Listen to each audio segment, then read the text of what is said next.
ನಮಸ್ಕಾರ. ಈ ವರ್ಷದ ಮಳೆಗಾಲ ತುಂಬಾ ಚೆನ್ನಾಗಿ ಆಗ್ತಾ ಇದೆ. ಮಲೆನಾಡಿನ ಶಿವಮೊಗ್ಗ ಜಿಲ್ಲೆನಲ್ಲಿ ಹೆಚ್ಚು ಮಳೆ ಆಗಲಿ, ತುಂಗಾ ಭದ್ರಾ ಹುಟ್ಟೋ ನದಿ ಮೂಲಗಳಾದ ಚಿಕ್ಕಮಗಳೂರು ಜಿಲ್ಲೆನಲ್ಲಿ ಚೆನ್ನಾಗಿ ಮಳೆ ಆಗಲಿ ಅಂತ ರೈತರು ಪ್ರಾರ್ಥನೆ ಮಾಡೋದು ಪ್ರತಿ ವರ್ಷ ಒಂದು ಕಡೆ ನಡೀತದೆ.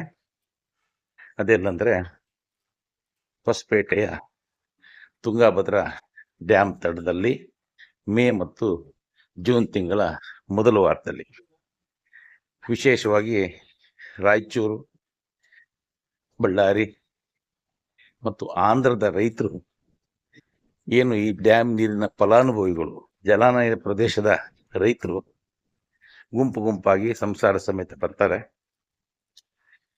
ಮನೆಯಿಂದ ಬುತ್ತಿ ತರ್ತಾರೆ, ತಂದು ಅಲ್ಲಿ ನದಿಗೆ ಪೂಜೆ ಮಾಡ್ತಾರೆ. ಬುತ್ತಿ ಸೇವಿಸಿ ನಂತರ ನಮ್ಮ ಜಿಲ್ಲೆಯ ದಿಕ್ಕಿಗೆ ಮುಖ ಮಾಡಿ ಸಾಲಾಗಿ ನಿಂತು ಪ್ರಾರ್ಥನೆ ಮಾಡ್ತಾರೆ. 2003-4ರಲ್ಲಿ ನಾನು ತುಂಗಭದ್ರಾ ಡ್ಯಾಮ್ ನೋಡಕ್ ಹೋಗಿದ್ದೆ. ಅವಾಗ ನನಗೆ ಈ ರೈತರನ್ನ ಗಮನಿಸ್ತಿದ್ದೆ. ಅವರ ಈ ಪೂಜೆ ಇವನ್ನೆಲ್ಲ ನೋಡೋದು ಮತ್ತು ಅವರು ಈ ದಕ್ಷಿಣ ದಿಕ್ಕಿಗೆ ಮುಖ ಮಾಡಿ ಸಾಲಾಗಿ ನಿಂತು ಕೈ ಮುಗಿಯೋದು ನೋಡಿ ಆಶ್ಚರ್ಯ ಅನ್ನಿಸ್ತು.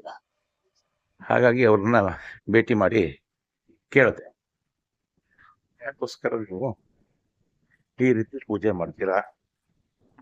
ಅವ್ರು ಹೇಳಿದ್ರು, ಇದು ನಮ್ಮ ಜೀವನದ ದೇವರು ತುಂಗಭದ್ರಾ ಡ್ಯಾಮ್. ಈ ಡ್ಯಾಮಿಂದನೇ ನಾವು ಫಸಲು ಬೆಳೆದು ಜೀವನ ಮಾಡ್ತಾ ಇದ್ದೀವಿ. ಈ ಡ್ಯಾಮ್ ತುಂಬಿದ್ರೆ ನಮ್ಗೆ 2 ಅಥವಾ 3 ಫಸಲು ಸಮೃದ್ಧವಾಗಿ ಬರುತ್ತೆ. ಹಾಗಾಗಿ ನಾವು ಪ್ರತಿ ವರ್ಷ ಇದೊಂದು ವಾಡಿಕೆ ಇದೆ, ಪದ್ಧತಿ ಇದೆ. ಕುಟುಂಬದಲ್ಲಿ ಹೋಗಾದ್ರು ಬರಬೇಕು, ಇಲ್ಲಿ ಪೂಜೆ ಮಾಡಬೇಕು ಅನ್ನೋಂಥದ್ದು ನಮ್ಮ ಪೂರ್ವಿಕರಿಂದ ಡ್ಯಾಮ್ ಕಡ್ದಾಗಿಂದ ನೋಡ್ಕೊಂಡು ಬಂದಿರೋಂಥ ಒಂದು ಪದ್ಧತಿ. ಹಾಗಾಗಿ ನಾವು ಬಂದಿದ್ದೀವಿ.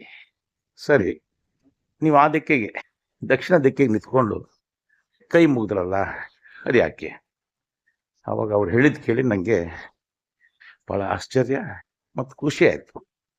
ಅವ್ರು ಹೇಳಿದ್ದು, ಈ ಡ್ಯಾಮಿಗೆ ನೀರು ಬರೋದೇ ಶಿವಮೊಗ್ಗ ಜಿಲ್ಲೆ, ಚಿಕ್ಕಮಗಳೂರು ಜಿಲ್ಲೆಯಲ್ಲಿ. ಅಲ್ಲಿ ಮಳೆ ಆದರೆ ಸಿಗಲ್ಲ ನೀರು ಬರೋದು. ಹಾಗಾಗಿ ಅಲ್ಲಿ ಚೆನ್ನಾಗಿ ಮಳೆ ಆಗಲಿ ದೇವರೇ, ಮಳೆ ನೀಡು ದೇವರೇ ಅಂತ ಪ್ರಾರ್ಥನೆ ಮಾಡ್ತೀನಿ. ಇದೊಂದು ವಿಶೇಷ ವಿಚಾರ ಕೂಡ ಆಯ್ತು. ಯಾಕಂದರೆ ತುಂಗಾಭದ್ರಾ ಚಿಕ್ಕಮಗಳೂರು ಜಿಲ್ಲೆಯ ಕುದುರೆಮುಖ ಸಮೀಪದ ಗಂಗಾ ಮೂಲದಲ್ಲಿ ಉಗಮ ಆಗುತ್ತೆ. ಒಂದು ಬಾಳೆಹೊನ್ನೂರು ಮಾರ್ಗದಲ್ಲಿ ಹರಿದು ಭದ್ರಾವತಿಯ ಲಕ್ಕೋಳಿ ಡ್ಯಾಮ್ ಬಂದು ಸೇರುವಂಥ ಭದ್ರಾ ನದಿ, ಇನ್ನೊಂದು ಶೃಂಗೇರಿ ಮೂಲಕ ತೀರ್ಥಹಳ್ಳಿ ಮಾರ್ಗದಲ್ಲಿ ಶಿವಮೊಗ್ಗದ ಗಾಜನೂರಿನಲ್ಲಿ ಡ್ಯಾಮಿಗೆ ಬಂದು ಸೇರುವಂಥ ತುಂಗಾ ನದಿ. ಇವೆರಡೂ ನದಿಗಳು ಆ ಡ್ಯಾಮ್ ತುಂಬಿದ ನಂತರ ಹರಿದು ಶಿವಮೊಗ್ಗ ಜಿಲ್ಲೆಯ ಹೊಳೆಹೊನ್ನೂರು ತಾಲೂಕಿನ ಕೂಡ್ಲಿ ಸಂಗಮದಲ್ಲಿ ಸೇರುತ್ತೆ.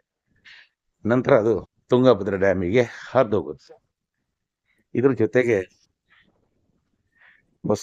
ತೀರ್ಥಹಳ್ಳಿ ತಾಲೂಕು ಹೊಸನಗರ ಅದರ ಬಾರ್ಡರ್ ಇರುವಂತ ಹುಂಚದ ಕಟ್ಟಿನಲ್ಲಿ ಕುಮದ್ವತಿ ನದಿ ಹುಟ್ಟುತ್ತೆ. ಆ ನದಿ ಕೂಡ ಅಂಜನಾಪುರ ಡ್ಯಾಮ್ಗೆ ಸೇರಿ ನಂತರ ವರದಾ ನದಿಗೆ ಸೇರಿ ತುಂಗಭದ್ರಾ ಸೇರುತ್ತೆ. ಇನ್ನೊಂದು ನಮ್ಮ ಜಿಲ್ಲೆಯ ನದಿ ವರದಾ ನದಿ ಸಾಗರ ತಾಲೂಕಿನ ವರದಾ ಮೂಲದಲ್ಲಿ ಹುಟ್ಟುತ್ತೆ. ಅದು ನಮ್ಮ ಬನವಾಸಿ, ಉತ್ತರ ಕನ್ನಡ ಜಿಲ್ಲೆಯ ಬನವಾಸಿ ಕದಂಬರ ರಾಜಧಾನಿ ಮೂಲಕ ಅದು ಹರಿದು ಮುಂದೆ ತುಂಗಭದ್ರಾ ಡ್ಯಾಮ್ ಸೇರುತ್ತೆ. ಅದೇ ರೀತಿ ಇನ್ನೊಂದು ನಮ್ಮ ಸಾಗರ ತಾಲೂಕಿನ ಆನಂದಪುರ ಹೋಬಳಿಯ ಕಣ್ಣೂರಿನ ಮರಡಿ ಅಂತಾರೆ, ಅಲ್ಲಿ ಹುಟ್ಟುವಂತ ಅಂಬ್ಲಿಗೋಳ ನದಿ, ಅದರ ಡ್ಯಾಮ್ ಅಂಬ್ಲಿಗೋಳದಲ್ಲಿರೋದ್ರಿಂದ ಅಂಬ್ಲಿಗೋಳ ನದಿ ಅಂತ ಹೇಳ್ತಾರೆ.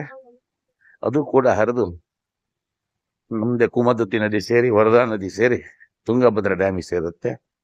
ಈ ಎಲ್ಲ ನದಿಗಳು ಡ್ಯಾಮ್ ನಂತರದಿಂದ ಉತ್ತರ ಕನ್ನಡ ಜಿಲ್ಲೆ, ಕರ್ನಾಟಕ ಜಿಲ್ಲೆಯ ಬಳ್ಳಾರಿ, ರಾಯಚೂರು ಮೂಲಕ ಆಂಧ್ರ ಪ್ರದೇಶದಲ್ಲಿ ಕೂಡ ರೈತರ ಜಮೀನುಗಳಿಗೆ ನೀರುಣಿಸಿ ಕೃಷ್ಣಾ ನದಿಗೆ ಸೇರಿ ನಂತರ ಬಂಗಾಳಕೊಲ್ಲಿ ಸೇರುತ್ತೆ.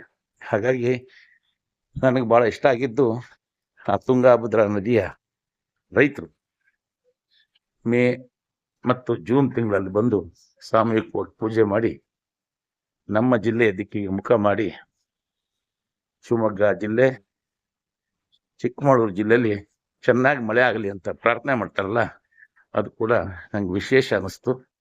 ಬಹುಶಃ ಈ ವರ್ಷದ ಪ್ರಾರ್ಥನೆ ಸರಿಯಾಗಿ ಆಗಿದೆ, ದೇವರಿಗೆ ತಲುಪಿದೆ, ಭರಪೂರ ಮಳೆ ಆಗ್ತಾ ಇದೆ.